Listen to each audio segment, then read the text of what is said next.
सूचना केवल हमारे विचार हैं, वित्तीय सलाह नहीं। निर्णय लेने से पहले खुद शोध करें। किसी भी लाभ या हानि के लिए हम उत्तरदायी नहीं हैं। एमी ऑर्गेनिक्स ने अपनी नई शेयर होल्डिंग रिपोर्ट्स रिलीज की हैं, जो फाइनेंशियल ईयर के क्वार्टर और पहले हाफ को कवर करता है, जो जून 2024 के 30 तक चलता है। ये रिपोर्ट कंपनी के शेयर्स की डिटेल्ड जानकारी देता है, जिसमें promoters, promoter groups, foreign investors, public investors और सरकारी एंटिटीज शामिल हैं। प्रमोटर्स शेयर होल्डिंग 2024 के मार्च में 39.91% से 2024 के जून में 35.98% तक डिक्रीज हो गया। ये डिक्रीज दिखाता है कि इस टाइम पीरियड में कंपनी पे प्रमोटर्स का कंट्रोल कमजोर हुआ है। पब्लिक हेल्थ शेयर्स का परसेंटेज 2024 के मार्च में 44.31% से 2024 के जून में 36.29% तक डिक्रीज हो गया।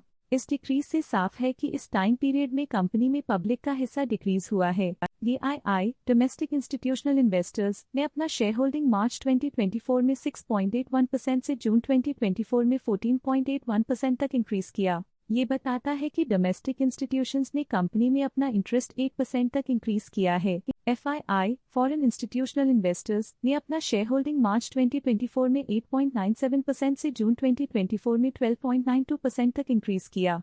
ये बताता है कि फॉरेन इंस्टीट्यूशंस ने कंपनी में अपना इंटरेस्ट 3.95% तक इंक्रीज किया है।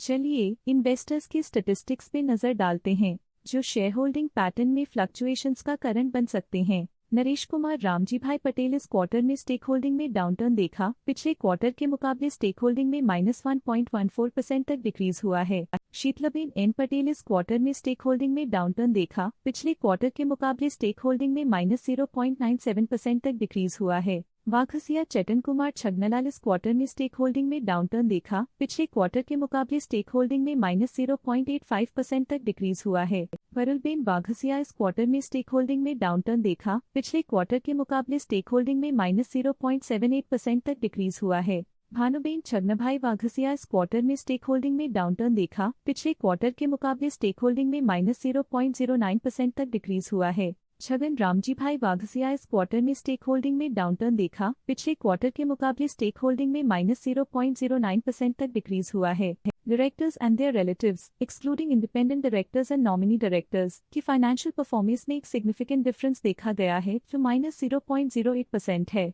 वंजा सुंदर अय्यर की फाइनेंशियल परफॉर्मेंस में एक सिग्निफिकेंट डिफरेंस देखा गया है, जो -0.14% है। वहीं गिरीश कुमार चौवटिया की फाइनेंशियल परफॉर्मेंस में एक सिग्निफिकेंट डिफरेंस देखा गया है, जो -0.36% है। आशीष कचोलिया की फाइनेंशियल परफॉर्मेंस में एक सिग्निफिकेंट डिफरेंस देखा गया है, जो -0.2% है। ट्रस्ट की फाइनेंशियल परफॉर्मेंस में एक सिग्निफिकेंट डिफरेंस देखा गया है, जो -0.01% है। लेटेस्ट क्वार्टर में म्यूचुअल फंड स्लैश ने स्टेक होल्डिंग में इंक्रीज देखा, जिसमें 4.69% का अपटिक देखा गया। OT हेल्थकेयर फंड ने अपने हिस्से को पिछले क्वार्टर में 1.18% से डिक्रीज करके 1.04% पे ले आए हैं। ये कंसेक्यूटिव क्वार्टर्स में -0.14% स्टेक्स डिफरेंस दिखाता है। लेटेस्ट क्वार्टर में ऑल्टरनेट इन्वेस्टमेंट फंड्स ने स्टेक होल्डिंग में इंक्रीज देखा, जिसमें 0.41% का अपटिक देखा गया। लेटेस्ट क्वार्टर में इंश्योरेंस कंपनीज ने स्टेक होल्डिंग में इंक्रीज देखा, जिसमें 2.91% का अपटिक देखा गया। SBI healthcare opportunities fund current quarter में 1.28% शेयर्स के साथ कंपनी में एंटर किया, जबकि प्रीवियस क्वार्टर में उनके पास 0% शेयर्स थे। Kotak Mahindra trustee company limited AC Kotak multicap fund current quarter में 1.32% शेयर्स के साथ कंपनी में एंटर किया, जबकि प्रीवियस क्वार्टर में उनके पास 0% शेयर्स थे।